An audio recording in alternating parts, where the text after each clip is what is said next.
ரஷ்ய பிரதமர் Vladimir Putin அவர்களும், அமெரிக்க பிரதமர் டொனால்ட் ட்ரம்ப் அவர்களும் நேற்று அலாஸ்கால சந்திச்சாங்க.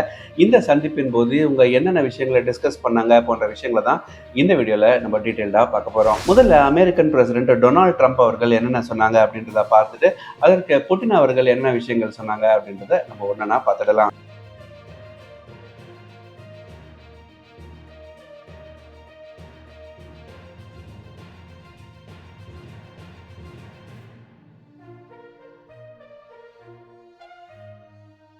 இந்த மீட்டிங்கை பொறுத்தவரையில் ட்ரம்ப் அவர்கள் மிக அதிகமாக பயன்படுத்தின ஒரு வார்த்தை productive.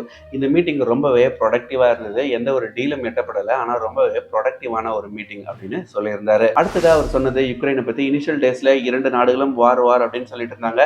But as time passed எப்போதான் இந்த சண்டை நிற்கும் அப்படின்னு சொல்லி யுக்ரைன் மக்கள் ரீசெண்டாக நடத்தின போலில் கூட ஏதாவது ஒரு வழியிலையாவது ஒரு பீஸ் டீலை ரீச் பண்ணணும் அப்படின்னு சொல்லி யுக்ரைன் மக்கள் விரும்புகிறாங்க.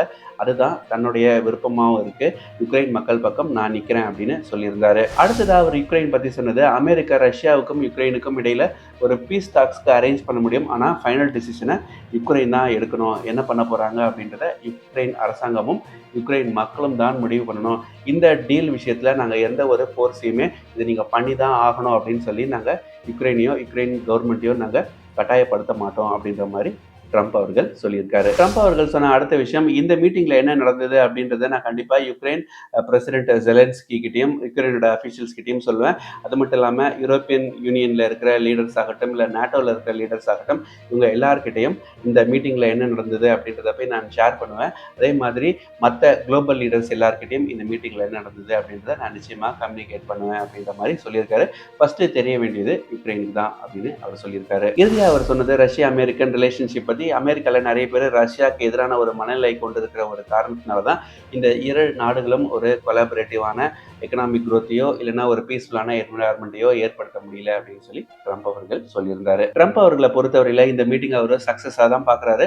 ப்ரொடக்டிவ் மீட்டிங் அப்படின்னு சொல்லியிருக்காரு. அடுத்தது ரஷ்யன் பிரசிடென்ட் புட்டின் அவர்கள் இந்த மீட்டிங்ல என்ன பேசினாரு, என்ன விஷயங்களை சொன்னாரு அப்படின்றத நம்ம டீட்டெயிலா பார்க்கலாம். இந்த மீட்டிங் முடிஞ்ச உடனே இரு நாட்டு தலைவர்களும் ஒரு பிரஸ் கான்ஃபரன்ஸை கண்டக்ட் பண்ணாங்க. இந்த பிரஸ் கான்ஃபரன்ஸ்ல புட்டின் அவர்கள் தான் முதல்ல பேசினாரு. புட்டின் அவர்கள் இப்ப நடக்கிற கான்ஃபிளிக்ட் பத்தி பேசி அவருடைய உரையை ஆரம்பிக்கல. அவர் பேசினது அமெரிக்காவுக்கும் ரஷ்யாவுக்கும் இடையிலான ரிலேஷன்ஷிப்பை பற்றி பேசினார்.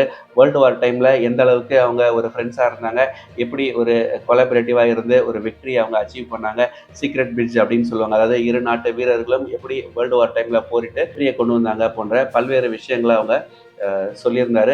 இந்த மெமரிஸ் தான் நம்ம இரு நாடுகளையும் ஒன்று சேர்க்கும். ஒரு டைமில் நம்ம ஒன்றா இருந்தோம், பட் அந்த மெமரிஸ்னால தான் இப்போ மறுபடியும் நம்ம ஒரு நல்ல ஒரு டைரக்ஷனில் மூவ் ஆகும் அப்படின்ற மாதிரி புட்டின் அவர்கள் சொல்லி அவருடைய உரையை தொடங்கினார். அடுத்ததாக அவர் சொன்னது ரஷ்யன் அமெரிக்கன் ரிலேஷன்ஷிப் பற்றி. இரண்டு நாடுகளுடைய ரிலேஷன்ஷிப்புமே ஒரு லோயஸ்ட் பாயிண்ட் ஹிட் பண்ணியிருக்கு. அதுவும் எஸ்பெஷலி ரஷ்யா யுக்ரைன் வார் தொடங்கினதுக்கப்புறம் ரஷ்யாவுக்கும் அமெரிக்காவுக்கும் இடையிலான நட்பு அப்படின்றது டோட்டலாக போயிடுச்சு.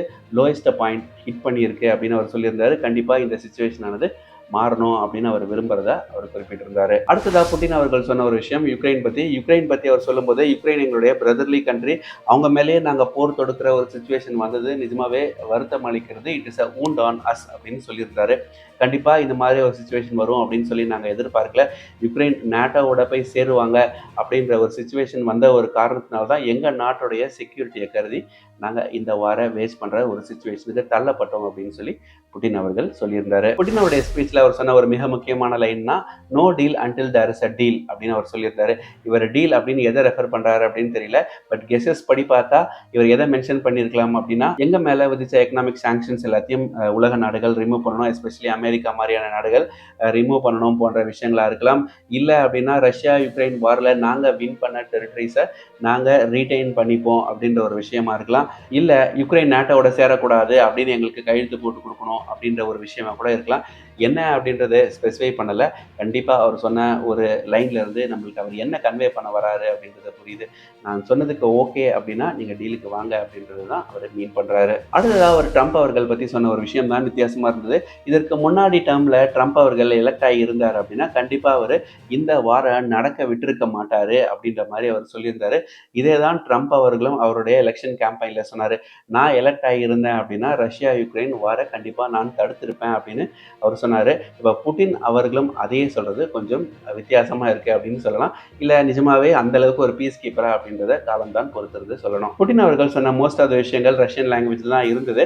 பட் ஒரே ஒரு விஷயத்தை மட்டும் அது மீட்டிங் கன்க்ளூட் பண்ணும்போது ஒரே ஒரு விஷயத்தை மட்டும் அவர் இங்கிலீஷில் சொன்னார். வெல்கம் டு மாஸ்கோ அப்படின்ற மாதிரி ட்ரம்ப்பை பார்த்து அவர் சொன்னார். ட்ரம்ப் அவர்களும் எஸ் ஷுவர் அப்படின்ற மாதிரி ஒரு ரிப்ளை ஒன்று கொடுத்தாரு. இது ஒரு ஃபன்னி ஆங்கிள் அவர் சொன்னாரா அப்படின்றது தெரியல. பட் இந்த அழைப்பு அப்படின்றது அவர் ஓப்பனாக இருக்காரு அப்படின்றத காட்டுது. ரஷ்யா யுக்ரைன் கான்ஃப்ளிக்ட் இல்லாமல் இந்த இரு நாட்டு தலைவர்களும் space exploration, Arctic cooperation, economic growth போன்ற பல்வேறு விஷயங்களை டிஸ்கஸ் பண்ணியிருப்பாங்க அப்படின்ற மாதிரி தெரியுது. அடுத்ததா இது எந்த ஒரு ஸ்டேஜ் நோக்கி நகரும் அப்படின்றத பொறுத்திருந்து தான் பார்க்கணும். இப்போ இந்த இரு நாட்டு தலைவர்களோட சந்திப்பும் நிறைவடைஞ்சிருக்கிற நிலையில வாட் நெக்ஸ்ட் அப்படின்ற ஒரு கேள்வி வருது. ட்ரம்ப் அவர்களை பொறுத்தவரையில ஒரு ப்ரொடக்டிவான மீட்டிங் அப்படின்னு சொல்லி அவர் ரெஃபர் பண்றாரு. புட்டின் அவர்களை பொறுத்தவரையில மச் நீடட் மீட்டிங் அப்படின்னு சொல்லி அவர் சொல்லியிருக்காரு. இப்போ வாட் நெக்ஸ்ட் அப்படின்ற ஒரு கேள்வி வரும்போது என்னென்ன நடக்கலாம் அப்படின்னா ரஷ்யன் டெலிகேட்ஸும் அமெரிக்கன் டெலிகேட்ஸும் சந்திக்கிறதுக்கான வாய்ப்புகள் இருக்கு. அடுத்ததா ட்ரம்ப் அவர்கள் மாஸ்கோ போவாரா இல்லையா அப்படின்றத வெயிட் பண்ணி பார்க்கணும். இப்போ ரஷ்யாவும் அமெரிக்காவும் மட்டுமே பேசிட்டு இருந்தா எந்த ஒரு பலனும் இல்லை. பேச வேண்டிய ஆள் புட்டினும் ஜெலன்ஸ்கியும் தான். அவங்க மீட் பண்ணி பேசுவாங்களா அப்படின்றத பொறுத்திருந்து பார்ப்போம். இதே மாதிரி தகவல்களுக்கு மறக்காம நம்ம சேனலை சப்ஸ்கிரைப் பண்ணிக்கோங்க. நன்றி, வணக்கம்.